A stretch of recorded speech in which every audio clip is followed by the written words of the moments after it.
অবশেষে মারা গেল শিশু সাজিদ।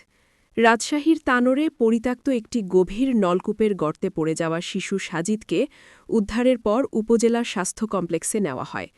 হাসপাতালে পরীক্ষা-নিরীক্ষার পর শিশুটিকে মৃত ঘোষণা করেন তানোর উপজেলা স্বাস্থ্য কর্মকর্তা doctor Barnabas Hansda.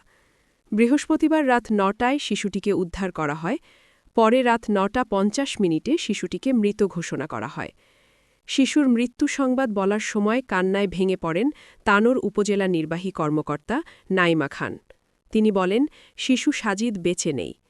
Doctor Barnabas Hansda জানান, হাসপাতালে আনার আগেই শিশুটি মারা গিয়েছিল। অতিরিক্ত ঠান্ডা এবং অক্সিজেন না পাওয়ায় শিশু সাজিদের মৃত্যু হয়েছে। শিশুর নানা আইয়ুব আলী বলেন, উদ্ধারের সময় সাজিদ বেঁচে ছিল।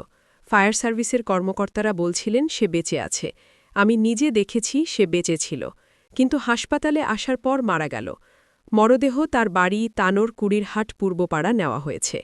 এর আগে ফায়ার সার্ভিসের পরিচালক অপারেশন ও maintenance lieutenant colonel Mohammad Tajul Islam Chowdhury বলেন, রাত ৯টায় শিশুটিকে আমরা অচেতন অবস্থায় উদ্ধার করেছি।